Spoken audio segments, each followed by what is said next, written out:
Hi guys, நம்ம CL subscriber சாலி மக்களே and friends எல்லாருக்கும் வணக்கம். ஸோ நம்ம வீடியோவை யூடியூப்ல இப்போ தான் ஃபர்ஸ்ட் டைம் பார்க்குறீங்களா, மறக்காம சேனலுக்கு சப்ஸ்கிரைப் பண்ண கிளிக் பண்ணிக்கோங்க. அதேமாதிரி சேர்த்து பெல் கனெக்ட் பண்ணுங்கள் வீடியோஸ் அண்ட் ஷார்ட்ஸ்க்கு. ஸோ பார்த்தீங்கன்னா இந்தியா இங்கிலாந்து சீரிஸ் ஆல்மோஸ்ட் எண்டுக்கு வந்துச்சு. ஜூலை ஃபஸ்ட்டு ஸ்டார்ட் ஆன டூர் இப்போ 19th வந்துச்சு வரப்போகுது.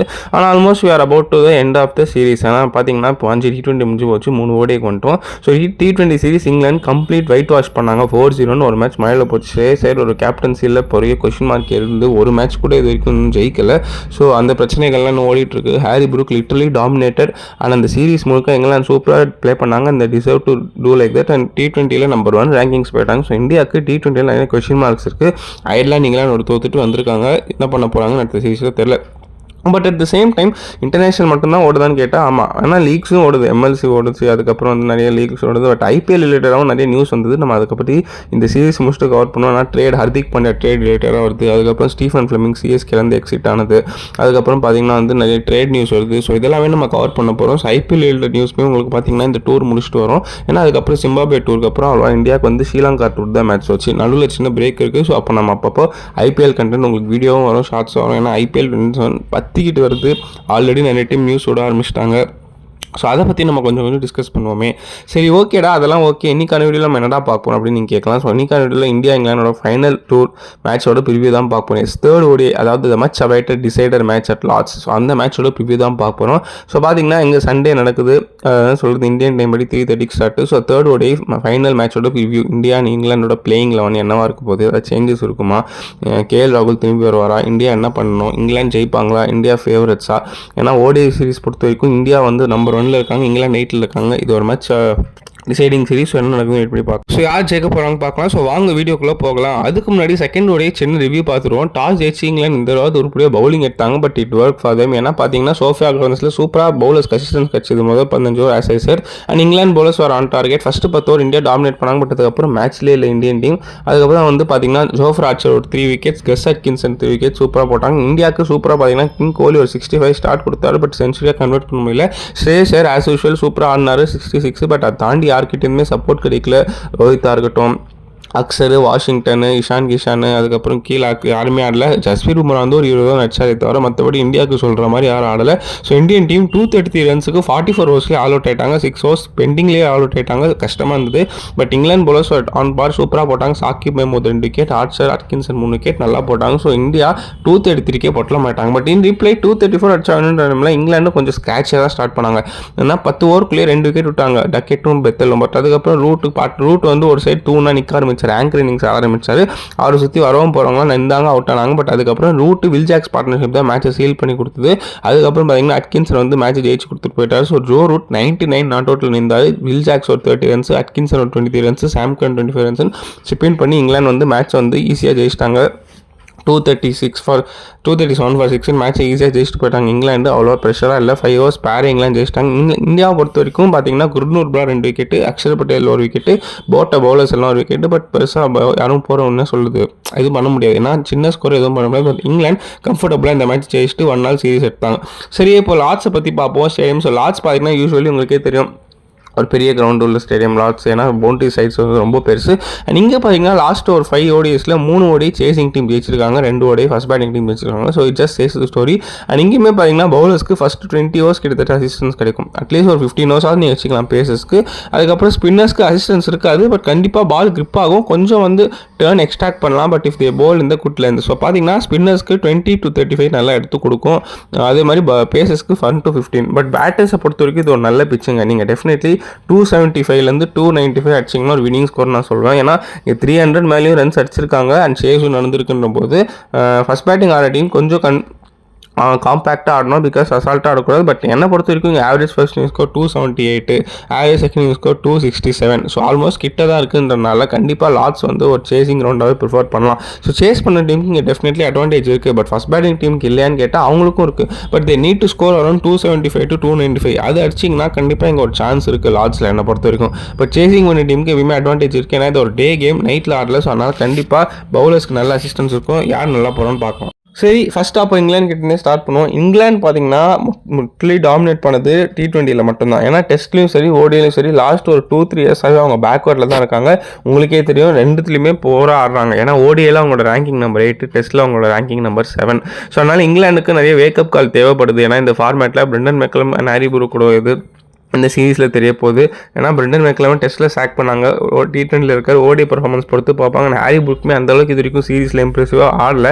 இங்கிலாந்து டீம் லிட்டரலி பேட்டிங்கில் ஜோ ரூட்டை நம்பி தான் இருக்காங்க. பவுலிங்கில் ஏதோ ஸ்டெப் பண்ணுறாங்க.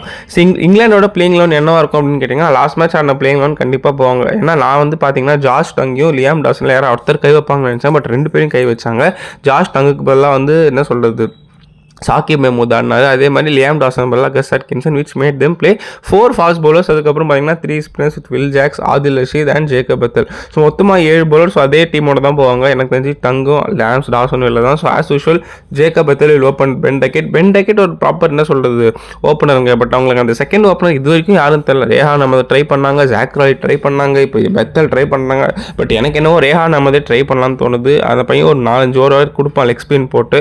ஆனால் ஆல்சோ ஸ்ரீலங்கா சீரிஸ் டீசெண்டாக பண்ணலாம். ஸோ பெத்தல் எனக்கு அந்தளவுக்கு கன்வின்சிங்காக தெரியல ஓடியை பொறுத்த வரைக்கும். ஸோ தேர்ட் மேட்ச் எனக்கு தெரிஞ்சு இங்கிலாந்து யோசிக்கலாம், ரேஹான் அஹமத் அத்துன்னு வரலாமா, பெத்தலை ட்ராப் பண்ணிட்டு ஒன்றுமே தெரியலையே பெத்தல் கிட்டேருந்து. பட் இல்லை, பெத்தலுக்கு நாங்கள் இன்னொரு சான்ஸ் கொடுக்குறாங்களா, வெயிட் பண்ணி பார்க்கலாம். பட் எனக்கு தெரிஞ்சு ஓப்பனிங்கில் லாஸ்ட் மேட்ச் 2 பேருமே சீக்கிரம் அவுட் ஆனால் England will be and pressure. எல்லா மேட்சும் உங்களுக்கு ஜோ ரூட்டால் காப்பாற்றி கொடுக்க முடியாது. பட் இந்த வருஷம் அவர் ட்ரீம் இயர்னு சொல்லலாம். இது வரைக்கும் ஆனால் 5 ஓடிஎஸ்லேயே எல்லா ஓடிஎஸுமே 50 போட்டிருக்காரு. அதில் 3 50 2 சென்ச்சுரின்ற போது it is a dream year for Joe Root in ODIs, no doubt about it. But ஆனால் எல்லா டைமும் அவரால் ஜெயிச்சு கொடுக்க முடியாது. Sometimes he also may fail. So அதனால் இங்கிலாந்து வந்து அவர் மட்டுமே சோலா டிபெண்ட்டாக இல்லாமல் மற்ற பிளேயர்ஸும் அடிக்கணும். ஸோ டக்கெட்டு பெத்தல் யாராவது ஒருத்தர், இப்போ 2 பேர் ஆடுறாங்கன்னா கண்டிப்பாக யாராவது ஒருத்தர் 50 போடணும். They have to make sure that they will prove the X factor. அதே மாதிரி அதுக்கப்புறம் பார்த்தீங்கன்னா ஜோ ரூட் தாண்டி யாருமே பெர்ஃபார்ம் பண்ணல. ஹாரி ப்ரூக்கு சீரீஸில் ஃபெயிலியர், ஓடிஏல பட்லர் ஃபெயிலியர், சாம் கரன் ஸ்டார்ட்ஸ் கொடுக்குறாரு கன்வெர்ட் பண்ணல, வில் ஜாக்ஸும் ஸ்டார்ட்ஸ் கொடுத்தாரு கன்வெர்ட் பண்ணணும் போது இங்கிலாண்டோட மிடில் ஆர்டர் ஒரு பெரிய கன்சர்ன். நான் லாஸ்ட் மேட்ச்லேயே அதான் சொன்னேன். இந்த மிடில் ஆர்டரில் வந்து T20 மாதிரி அடாப்ட் பண்ணுற எபிலிட்டி எல்லாருக்கிட்டையும், ஓடிஏ மாதிரி அடாப்ட் பண்ணுற எபிலிட்டி எல்லாருக்கிட்டையும் இருக்குது. பட் பண்ண மாட்டாங்க, அதுதான் பிரச்சனை. ஹாரி ப்ரூக்காக இருக்கட்டும், அதுக்கப்புறம் பார்த்தீங்கன்னா பட்லராக இருக்கட்டும், அதுக்கப்புறம் சாம் கரன், வில் ஜாக்ஸ் ஓரளவு என்ன சொல்கிறது பெர்சவன்ஸ் காமிச்சாங்க அண்ட் கம்பேட்டபிலிட்டி காமிக்கிறாங்க. பட் லாங்கராக எடுத்துன்னு போக முடியல. But they can do it. Sam Curran இருக்கட்டும், வில் ஜாக்ஸ் இருக்கட்டும், ஆல்மோஸ்ட் 50 பால்ஸ் கிட்ட ஃபேஸ் பண்ணி டீசெண்டாக ஆடினாங்க. பட் அதை இன்னும் டீப்பாக எக்ஸ்டெண்ட் பண்ணி ஒரு 50-60 பண்ணால் தான் டீமுக்கு உதவும். 20-30ஸ்லாம் அவ்வளோ பெருசாக சொல்ல முடியாது. பட் என்ன சொல்கிறது, பட்லருக்கு என்ன ஆச்சுன்னு தெரியல. அவரோட பொசிஷன் நம்பர் 5-6 தான். நிறைய பேர் அவர் ஓப்பனிங் ஆடணுன்றாங்க. எனக்கு தெரிஞ்சு 5-6 கரெக்ட் தான். பட் ஏன் அவர் வந்து பட்லர் T20 மோட்லேயே இருக்கான்னு தெரியல. பார்க்குறாரு ஒரு 10 பால் வந்து பேட்டில் படலன்னா டக்குன்னு ட்ரிக்கர் ஆயிடுறாரு, ஷாட்டுக்கு போய் அவுட் ஆயிடுறாரு, அதுக்கப்புறம் மாட்டிக்கிறாங்க இங்கிலாந்து. அதே மாதிரி ஹாரி ப்ரூக்கும் T20 மாதிரி ஆடுறாரு. ஸோ இதெல்லாம் அவங்க கொஞ்சம் மாற்றணும். ஏன்னா senior players Harry Brook, Buttler இவங்க இந்த மாதிரி ஆடினா இங்கிலாந்துக்கு ரொம்ப கஷ்டம். ரூட்டை மட்டுமே டிபெண்ட் பண்ணியிருக்காங்க. ஸோ மற்ற பிளேயர்ஸ்லாம் அடித்தாதான் உண்டு. இந்த தேர்ட் ஓடியுமே ரூட் மட்டும்தான் அடிக்கணும்னா இங்கிலாந்து சாரிப்பா அவங்களை யாராலையும் காப்பாற்ற முடியாது. பவுலிங் பொறுத்த வரைக்கும் நல்லா இருக்குங்க. ஏன்னா அட்கின்சன், சாக்கிப் மெஹமூத், அதுக்கப்புறம் ஜோஃபர் ஆர்ச்சர், இதெல்லாம் ஓரளவு சூப்பராக இருக்குது bowling combination. Archer, Saqib Mahmood, Gus Atkinson, Sam Curran 40 over paces கிட்ட நீங்கள் வாங்கலாம். மற்றபடி ஆதில் ரஷீத் இந்த சீரீஸ்க்கு ஒரு குவைட் சீரிஸ் தான். பட் வில் ஜாக்ஸ் நல்லா பண்ணியிருக்காரு பவுலிங்கில். ஆதில் ரஷீத் இது வரைக்கும் அவ்வளோ பெருசாக இம்பாக்ட் கிரியேட் பண்ணல. ஸோ பார்க்கலாம் தேர்ட் ஓடி ஆதில் ரஷீத் லார்ட்ஸில் ஆடுறாரு. அவருக்கு ஒரு ஃபேவரட் கிரவுண்ட் எப்படி இருக்குன்னு பார்க்கலாம். பட் ஆர்ச்சருக்குமே இது ஒரு ஃபேவரட் கிரவுண்டுங்க. இங்கேயுமே நல்லா பண்ணியிருக்காரு ஜோஃபர் ஆர்ச்சர். ஸோ அதனால் அவருமே கொஞ்சம் டெட்லியாக தான் தெரியவார். எனக்கு தெரிஞ்சு இங்கிலாண்டோட பவுலிங் கொஞ்சம் ஓரளவு ஷார்ட்டட் ஆயிருக்குன்னு நினைக்கிறேங்க. லியாம் டாசன் தூக்குனது என்ன தான் 50 போட்டாலும் ஓரளவு ஓப்பன் ஆயிருக்கு பிளேயிங் லெவன். பட் பேட்டிங் தான் கொஞ்சம் கவலைக்கிடமாக இருக்குது. அப்போ சப்ஸ்டியூட்ஸில் யாராக இருப்பான்னு கேட்டிங்கன்னா ஜாஷ் டங் இருப்பார். அதுக்கப்புறம் பார்த்தீங்கன்னா லியாம் டாசன் இருப்பார். பைடன் கார்ஸ் இருக்கார். பட் அவர் யாருக்கு பதிலாக ஆட வைப்பாங்கன்னு தெரியல. சாக்கிப் மெஹமூதுக்கு ரெஸ்ட் கொடுத்துட்டு கார்ஸ் ஆட வச்சா டீப் பேட்டிங் வரைக்கும் இருக்குது. பட் அதை ட்ரை பண்ணுவாங்களா இல்லை சாக்கிப் மெஹமூதுக்கே போவாங்களா, வெயிட் பண்ணி பார்ப்போம். ரேஹான் அஹமத் யோசிக்கலாம் பெத்தலுக்கு பதிலாக எடுத்துன்னு வரலாமான்னு. இல்லைனா டாம் பேண்டன் பெத்தலுக்கு பதிலாக எடுத்துன்னு வரலாமா யோசிக்கலாம். பெத்தல் அது வரைக்கும் ப்ராமிசிங்காக தெரியல 2 ஓடியிலையும். ஸோ அதை அவங்க யோசிப்பாங்க. அதுக்கப்புறம் ஜேம்ஸ் கோல்ஸ் வாய்ப்பே இல்லை. ஸோ ஓவரால் எனக்கு தெரிஞ்சு இதுதான் இங்கிலாண்டோட பிளேயிங் லெவன். மோஸ்ட்லி அதே தான் இருக்கும். கை வச்சாங்கன்னா பெத்தலியோட மட்டும் கை வைப்பாங்க. மற்றபடி எதுவும் கை வைக்க வாய்ப்பில்லை. இங்கிலாந்து நல்லா பண்ணாங்க லாஸ்ட் மேட்ச்சு. பட் பவுலிங் நல்லா இருக்குது. ஓப்பனாக சொல்ல போனால் பேட்டிங் இன்னும் ஸ்ட்ரகிள் ஆகுது. ஒரு பேந்தா பேட்டிங் நினைப்பா தான் இருக்காங்க. ரூட்டை மட்டுமே நம்பி இருக்காங்க. அதை சுட் கான்ட்ரிபியூட், இல்லைனா கஷ்டம். சரி, அப்போ இந்தியன் டீம் பற்றி பார்ப்போமே. So first next Indian team பற்றி பார்ப்போம். ஸோ இதுவுமே அவங்களுக்கு ஒரு டூ ஆர் டை சீரிஸ் தான். ஆனால் 2 சீரிஸ் தோத்துட்டு வராங்க. அயர்லாந்து கூட சரி, இங்கிலாந்து கூட சரி. அண்ட் ஓடிஐயில் பார்த்தீங்கன்னா நம்பர் 1 ரேங்கிங்கில் இருக்காங்க. மேபி இந்த சீரிஸ் தோற்று அதுவும் ஒரு கொஸ்டின் மார்க் வரும். கம்பீர் கேப்டன்சியில் கோச்சில் கொஸ்டின் மார்க் வரும். அதே மாதிரி என்ன சொல்கிறது, சுப்மன் கில் கேப்டன்சி நல்லா பண்ணுறாரு, ஓடியில் நல்லா பண்ணுறாரு. பட் இந்தியன் டீமை பொறுத்த வரைக்கும் நிறைய என்ன சொல்கிறது நம்ம மக்கள் பேச ஆரம்பிப்பாங்க.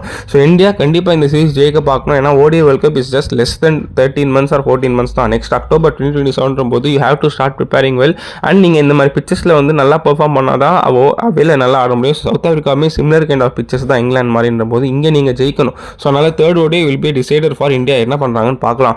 இந்தியன் டீமோட பிளேயிங் எப்படி இருக்கும்னு கேட்டிங்கன்னா சிம்பிளுங்க. எனக்கு தெரிஞ்சு கேஎல் ராகுல் இல்னஸ்ன்னு சொன்னாங்க, திரும்பி வந்துருவார் கேஎல் ராகுல். அண்ட் சிவம் டூபேக்கு பதிலாக ஹர்ஷ்தீப் சிங் ஆட வைக்கலாமான்னு ஒரு டிபேட் இருக்குது. பட் எனக்கு தெரிஞ்சு அவங்க அந்த எக்ஸ்ட்ரா பேட்டர் பார்த்துனே இருக்காங்க. அது என்ன கொடுக்க போகுதுன்னு எனக்கு தெரியல. பட் ஒரு குட் நியூஸ் என்னன்னா குல்தீப் யாதவ் கண்டிப்பாக ஆட போகிறேன். ஏன்னா வாஷிங்டன் சுந்தர் அன்ஃபிட்னு சொல்லிட்டாங்க தேர்ட் ஓடிக்கு. ஸோ கண்டிப்பாக ஸ்ட்ரைட்டாகவே குல்தீப் யாதவ் தான் வருவார்.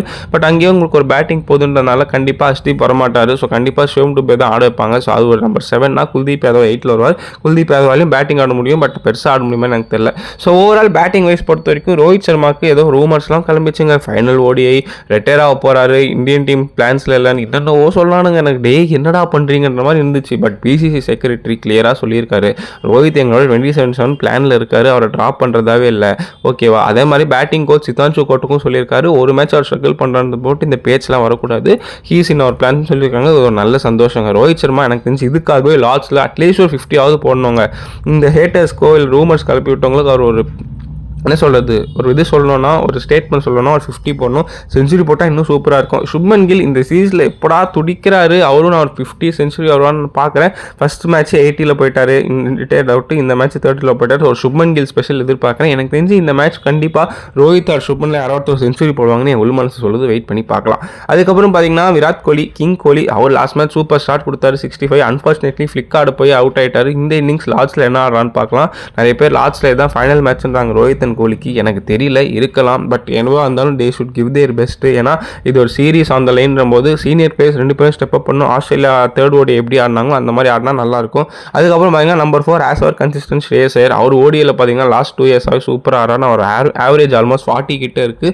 அவர் பார்த்தீங்கன்னா ஒரு சில்வர் லைனிங் இந்த சீரீஸில் T20 இருக்கட்டும் ஓடியா இருக்கட்டும் சூப்பராக பர்ஃபார்ம் பண்ணார் பேட்டிங்கில், which is good to see. And vice கேப்னா நல்லா பண்ணுறாரு. அதுக்கப்புறம் பார்த்தீங்கன்னா 5ல் கண்டிப்பாக கேஎல் ராகுல் வந்துருவார். ஏன்னா இல்னஸ்னாங்க, பட் இந்த மேட்ச் வந்துருவார். He will replace Ishan Kishan. So KL ராகுல் அவர் ஒரு தூணாக நின்று கொடுக்கணும். இது வரைக்கும் பெருசாக எதுவும் இல்லை கேஎல் ராகுல் இந்த சீரீஸில். பட் தேர்ட் மேட்ச் டிசைடெல்லாம் ஆடி கொடுக்குறான்னு பார்க்கலாம். 6ல் கண்டிப்பாக அக்ஷர் பட்டேல், 7ல் டூபே. இவங்க 2 பேர் மேலே தான் கொஸ்டின் மார்க்ஸ் இருக்குது. ஏன்னா பார்த்தீங்கன்னா அக்ஷர் பட்டேல் ஃபஸ்ட் மேட்ச் வந்து ஜெயிச்சு கொடுத்தாரு, செகண்ட் மேட்ச் அவுட் ஆகிட்டார். சிவம் டூபே இது வரைக்கும் ஒன்றுமே பண்ணலை பேட்டிங்கில், பவுலராக தான் ஆடுறார் சீரீஸில். ஸோ இந்த 6 and 7 தான் இந்தியாவுக்கு ஒரு கொஸ்டின் மார்க் வருது. மேட்சஸ் ஜெயிச்சு கொடுப்பாங்களா தெரியல. சேசிங்கில் சப்போஸ் ப்ரெஷர் இருந்தால் அதேமாதிரி அக்ஷர் பட்டேல் டெலிவர் பண்ணுவாரா, டூபே அடிப்பாரான்னு தெரியல. பட் கேஎல் ராகுல் சப்போஸ் அவுட் ஆகிட்டார்னா full pressure will be on Axar and Shivam Dube. They have to cope up. ஏன்னா வாஷிங்டன் இல்லைன்ற போது இந்த தடவை பேட்டிங் 7 முடியுது. ஸோ அது ஒரு கொஸ்டின் மார்க் இருக்குது. இந்தியன் டீம் எப்படி ரெஸ்பாண்ட் பண்ணுவாங்க லாஸ்ட்டில். அப்படின்னா லாஸ்ட்டில் உங்களுக்கு அவ்வளோவா வந்து ஸ்பின் அசிஸ்டன்ஸ் இருக்காது, ரேராக தான் இருக்கும். பட் வேறு வழி இல்லை, வாஷி இல்லைனா குல்தீப் ஆடி தான் ஆகணும். ஸோ அது என்ன பண்ணுறாங்க பார்க்கலாம்.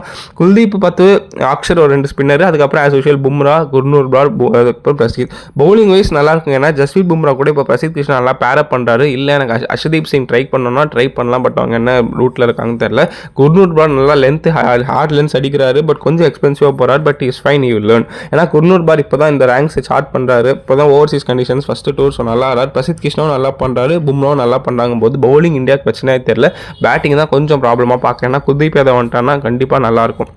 ஸோ அப்போ பெஞ்சில் யார் யார் இருப்பாங்க பார்த்தீங்கன்னா as usual Washington Sundar will be in bench. ஏன்னா ஒரு ஓடிஐ அன்ஃபிட்ன்ட்டாங்க தேர்ட் ஓடிஐ. அதே மாதிரி இஷான் கிஷன் வெளில போயிடுவார், கேஎல் ராகுல் உள்ள வந்துட்டான். அதுக்கப்புறம் பிரின்ஸ் யாதவ், ஹர்ஷ்தீப் சிங், மற்றபடி அவ்வளோதாங்க. ஏன்னா இந்தியன் டீம் பொறுத்த வரைக்கும் அந்த பிளேயிங் லெவலில் அவங்க செட்டில்டாக இருக்கணும்னு பார்க்குறாங்க. ஏன்னா சின்ன சின்ன இடம் தான் அவங்க டார்கெட் வைக்கிறாங்க. ஏன்னா இப்போ ஹார்திக் பாண்டியா வந்துட்டார்னா சிவம் டூபே இருக்க மாட்டார். அதே மாதிரி பார்த்தீங்கன்னா வந்து ஹர்ஷ்தீப் போல் ஹர்ஷித் ராணாவோ ஆடுறாங்கன்னா எனக்கு தெரிஞ்சு கண்டிப்பாக பிரசித் கிருஷ்ணா இருப்பாரான்னு தெரியல. பட் ஃபாஸ்ட் பவுலிங்கில் செம்ம காம்படிஷன் ஓடுதுங்க. அது மட்டும் நான் சொல்லுவேன். பும்ரா, பிரசித் கிருஷ்ணா, ஹர்ஷித் ராணா, சிராஜ் ஒரு சைடு வெளில வெயிட் பண்ணுறாரு, ஹர்ஷ்தீப் சிங், பிரின்ஸ் யாதவ், குர்னூர் பார் வண்டியாக இருக்குது. சரி ஓகே, அதை விடுங்க. தேர்ட் ஓடிஐ டிசைடர், ஜெயிச்சா சீரீஸ், தோத்தா இங்கிலாந்துக்குன்ற போது India have to give their best at Lord's. ஜெயிக்கிறாங்கன்னா வெயிட் பண்ணி பார்ப்போம், ஜெயிக்கணும். சரி ஓகே, ப்ரெடிக்ஷன் டைமுக்குள்ளே போவோம் மக்களே. லாஸ்ட்டில் நடக்குது சண்டே 3:30 மேட்ச், கண்டிப்பாக முடிய 12:30 ஆகிடும். ஸோ இந்தியன் டைம் படி இங்கிலாந்து பார்த்தீங்கன்னா அவங்களுக்கு வந்து T20 ஜெயிச்சது சந்தோஷம்னாலும் டெஸ்ட்டில் புவர் பிஃபிட்டோட வராங்க. ஓடியில் அதை எப்படியாவது கம்பேக் கொடுக்கணும்னு பார்க்குறாங்க. பட் இங்கிலாண்டை கம்பேர் பண்ணும்போது இந்தியன் டீம் ஸ்ட்ராங்காக தெரியுறாங்க. செகண்ட் ஓடியில் பார்த்து வச்சு சொல்கிறேன். ஸோ எனக்கு தெரிஞ்சு ப்ரெடிக்ஷன் டைம் எனக்கு நான் வந்து இந்தியா ஃபேவராக சொல்கிறேன். India has all the goods to beat England. But அவங்களே மண்ணள்ளி போட்டுக்கிட்டா தான் உண்டு. Poor batting or poor bowling collapse மாதிரி. ஸோ அதனால் I am giving India 60, England 40. கண்டிப்பாக இங்கிலாந்து கிட்டையும் இந்தியாவை தோக்கடிக்கிற குட்ஸ் இருக்குது, நான் இல்லைன்னு சொல்ல. பட் இந்தியா சுப்பீரியர் சைடாக தெரியுறாங்க. பார்க்கலாம், நீங்கள் என்ன நினைக்கிறீங்க, ஒப்பீனியன் சொல்லுங்கள். இங்கிலாந்து ஜெயிப்பாங்களா, இந்தியா ஜெயிப்பாங்களா, சீரியஸாக ஜெயிக்க போகிறாங்க. ஸோ அவ்வளோதான் மக்களே, வீடியோட 2 பாட்டு கொண்டோம். ஸோ ஹோப் இந்த வீடியோ உங்களுக்கு பிடிச்சிருக்கும்னு நினைக்கிறேன். எனக்கு தெரிஞ்சு இந்தியன் டீம் கொஞ்சம் இங்கிலாண்டோட ஸ்ட்ராங்காக தெரியுறாங்க. அதுதான் என்னோட ஒப்பீனியன். நீங்கள் என்ன நினைக்கிறீங்க? நினைக்கிறீங்கன்னு சொல்லுங்கள். அதுக்கப்புறம் நிறைய ஐபிஎல் டிஎன்பிஎல் ரிலேட்டடாக நியூஸ் ஆகுது. கண்டிப்பாக இந்த சீரிஸ் முடிச்சுட்டு போடுவோம். ஜிம்பாப்வே சீரிஸ் பற்றியும் கவர் பண்ணுவோம். ஸோ வீடியோ பிடிச்சிருந்தா லைக் பண்ணுங்கள், கமெண்ட் பண்ணுங்கள், ஷேர் பண்ணுங்கள், மறக்காம சேனலுக்கு சப்ஸ்கிரைப் பண்ணுங்கள்.